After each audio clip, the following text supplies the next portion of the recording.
जो लोग कहते थे कुछ नहीं लेंगे, सरकारी बंगला नहीं लेंगे, घर नहीं लेंगे, गाड़ी नहीं लेंगे, किस प्रकार से दोनों हाथों से उन्होंने बटोरा है। 17 मार्च 2020 को दिल्ली की पीडब्ल्यूडी डिपार्टमेंट ने एक प्रपोजल दिया कि इस 6 फ्लैग स्टाफ रोड को केजरीवाल जी के मकान को रीमॉडलिंग करना होगा। 7 करोड़ 61 लाख रुपए का एस्टिमेशन बना कि इतने में अरविंद केजरीवाल जी की हवेली बन जाएगी। 1397 स्क्वायर फुट में हम बिल्डअप एरिया रखेंगे।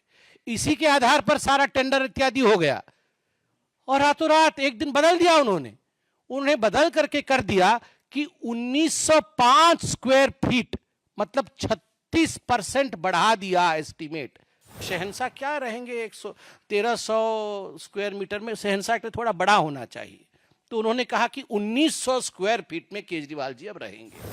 सबसे पहले तो अनेकों विषयों पर सीएजी ने फोकस किया है, मगर सबसे महत्वपूर्ण विषय शीश महल है, उनका खुद का घर है। जो लोग कहते थे कुछ नहीं लेंगे, सरकारी बंगला नहीं लेंगे, घर नहीं लेंगे, गाड़ी नहीं लेंगे, किस प्रकार से दोनों हाथों से उन्होंने बटोरा है, किस प्रकार से करप्शन किया है, उसका काला चिट्ठा सीएजी के रिपोर्ट में आता है। अब ये अरविंद केजरीवाल जी, उनका जो डेजिग्नेटेड घर है उसका एड्रेस है 6 फ्लैग स्टाफ रोड, आप सभी जानते हैं। अब ये फ्लैग स्टाफ रोड कोई आज का मकान नहीं है, जैसे यहाँ एमपीज के मकान होते हैं, सारे एमपी मिनिस्टर इत्यादि रहते हैं, ये पुराने जमाने के मकान हैं। कभी कभी इनमें रिनोवेशन होता है, रिनोवेशन होने के बाद ये रहने लायक बनते हैं, एक स्वाभाविक प्रक्रिया होती है। मगर आपको जान के आश्चर्य होगा कि सीएजी की रिपोर्ट कहती है कि 17 मार्च 2020 17 मार्च 2020 को दिल्ली की पीडब्ल्यूडी डिपार्टमेंट ने एक प्रपोजल दिया कि इस 6 फ्लैग स्टाफ रोड को केजरीवाल जी के मकान को रीमॉडलिंग करना होगा। और ये रीमॉडलिंग कोई छोटा मोटा काम नहीं होगा, ये पूरा डेमोलिश करके, एक सिंगल स्टोरी बिल्डिंग थी ये, उसको पूरा डेमोलिश करना होगा और उसके ऊपर एक एडिशनल स्टोरी बिल्डिंग बना करके एक और मंजिल ऐड करना होगा और बड़े रूप से इस मकान को बनाना होगा। और ये प्रपोजल दिया 17 मार्च 2020 को पीडब्ल्यूडी डिपार्टमेंट ने, और एक दिन के अंदर ही इस प्रपोजल को मान लिया गया। विश्व में मुझे लगता है कहीं भी ऐसा नहीं हुआ होगा कि प्रपोजल आज दिया गया और आज ही मान लिया गया है, तुरंत मान लिया गया। अब मान लिया गया तो क्या हुआ, तो एस्टिमेशन होती है, कोई बिल्डिंग बनेगा उसको तोड़ा जाएगा, नई बिल्डिंग बनेगी, तो एक एस्टिमेटेड कॉस्ट निकालना पड़ता है कि इतना खर्चा होगा। तो एक एस्टिमेशन उसका निकाला गया कि कितना एस्टिमेटेड कॉस्ट है। तो आपको बता दूं, एस्टिमेटेड कॉस्ट है 7 करोड़ 61 लाख रुपए, 7 करोड़ 61 लाख रुपए का एस्टिमेशन बना कि इतने में अरविंद केजरीवाल जी की हवेली बन जाएगी। मगर बाद में टेंडर प्रोसेस होता है, एक तो एस्टिमेटेड कॉस्ट होता है, उसके बाद सरकार टेंडर निकालती है। तो टेंडर निकाला गया तो टेंडर का कॉस्ट 8 करोड़ 62 लाख रुपए का निकला। मतलब एस्टिमेटेड कॉस्ट 7 करोड़ का हुआ और जब टेंडर निकला तो वो 8 करोड़ 62 लाख का निकाला गया। उसी में ही पहले में ही घोटाला हो गया।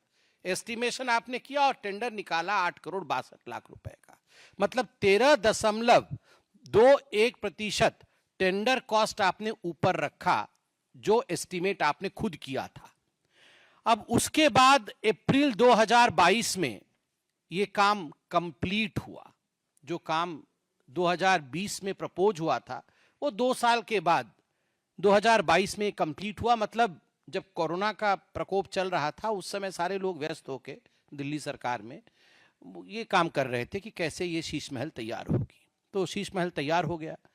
अब फाइनल पेमेंट कितना दिया गया, मैंने आपको कहा 7 करोड़ एस्टिमेशन, वो 62 लाख 61 लाख हम पॉइंट वाला छोड़ देते हैं, 7 करोड़ एस्टिमेशन, 8 करोड़ का टेंडर हुआ और उसके बाद जो पेमेंट दी गई 2022 में वो है 33 करोड़ 66 लाख 66 लाख 33 करोड़ 66 लाख 33 करोड़ 66 लाख रुपीस।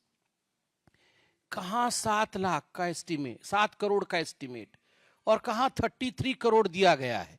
मतलब जो एस्टिमेटेड कॉस्ट 7 करोड़ का था, उससे 342.31% अधिक पेमेंट किया गया, और जो टेंडर्ड अमाउंट था 8 करोड़ का, उससे 290.49% का ऊपर पेमेंट किया गया। आप सोचिए, इतना घोटाला तो हमने कहीं नहीं सुना होगा, वो भी एक हवेली के पीछे, अरविंद केजरीवाल जी के शीश महल के पीछे इस प्रकार का घोटाला।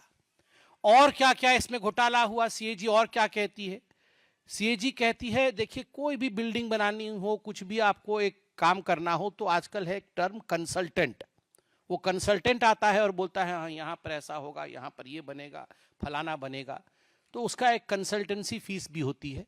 तो कंसल्टेंट कैसे चुने जाते हैं? सरकार में एक प्रक्रिया होती है, एडवर्टाइजमेंट होता है, और केजरीवाल जी तो वो जो एक डबल एक्सेल शर्ट पहन के एक रेनॉल्ड का पेन लगा के एडवर्टाइजमेंट करने में नंबर 1 है, अपना एडवर्टाइजमेंट करने में नंबर 1 है, मगर कंसल्टेंट के लिए कि उनका शीश महल कौन बनाएगा, उसका कंसल्टेंट के लिए एक भी एडवर्टाइजमेंट नहीं किया। कैसे हुआ फिर? स्पॉट कोटेशन, मतलब वहीं खड़े हो गए और कौन कौन बनाएगा, कौन बनाएगा, जरा कंसल्टेंट कौन होगा, आओ। मतलब जैसे गेट पे ही खड़े थे वो कंसल्टेंट। पहले से 3 लोगों को बोल रखा था कि तुम तीनों आ जाना, हम तुमको दे देंगे। तो 3 कंसल्टेंट आ गए, और 3 कंसल्टेंट में से सीएजी लिखती है, without any specifications, without any basis of selection, consultant उसी दिन चुन लिए जाते हैं। मतलब आज कंसल्टेंसी की रिक्वायरमेंट है, कोई एडवर्टाइजमेंट नहीं, कुछ भी नहीं, आज ही कंसल्टेंट चुन लिए गए। अब कंसल्टेंट भी आ गए। उसके बाद देखिए, repeated revision of preliminary estimate. अब कोई भी घर बनता है, मकान बनता है, रोड बनता है, कुछ भी बनता है, तो एक प्रिलिमिनरी एस्टीमेट होता है कि हाँ ये जो है, ये ग्लास का ढकने वाला सामान है, ये कितने का आएगा, ये 20 रुपए का या 25 रुपए का आएगा। अब उसमें क्या हुआ, ये 20-25 रुपए का, चलिए ये 20 का 25 हो सकता है, 25 का 30 हो सकता है, अब 30 का 200 रुपए तो नहीं हो सकता ना। तो ये रिपीटेड एस्टीमेट, हर तीसरे चौथे दिन इनका एस्टीमेट बदलता गया, जो इन्होंने एस्टीमेट दिया था। और उसके पीछे सीएजी कहती है, no justification for payment to the consultants and PWD increased built up area. सबसे पहले तो एस्टीमेट होता है कि घर का हम कितने एरिया में घर बनाएंगे। हम सब जानते हैं कि इतने स्क्वायर मीटर में हम घर बनाएंगे, कि इतने स्क्वायर फुट में हम घर बनाएंगे। तो पहले एस्टीमेट हुआ था, प्रिलिमिनरी एस्टीमेट हुआ था कि बिल्डअप एरिया रहेगा 1397 स्क्वायर फुट का। 1397 स्क्वायर फुट में हम बिल्डअप एरिया रखेंगे। इसी के आधार पर सारा टेंडर इत्यादि हो गया, और रातों रात एक दिन बदल दिया उन्हें बदल करके कर दिया कि 1905 स्क्वायर फीट, मतलब 36% बढ़ा दिया एस्टीमेट कि 1905 स्क्वायर फीट में। क्योंकि अब शहंशाह क्या रहेंगे 1300 स्क्वायर मीटर में, शहंशाह के थोड़ा बड़ा होना चाहिए। तो उन्होंने कहा कि 1900 स्क्वायर फीट में केजरीवाल जी अब रहेंगे, और ये अपने आप ही कर दिया, कोई एडवर्टाइजमेंट नहीं, कुछ परमिशन नहीं, अपने आप ही 1905 स्क्वायर फीट कर दिया।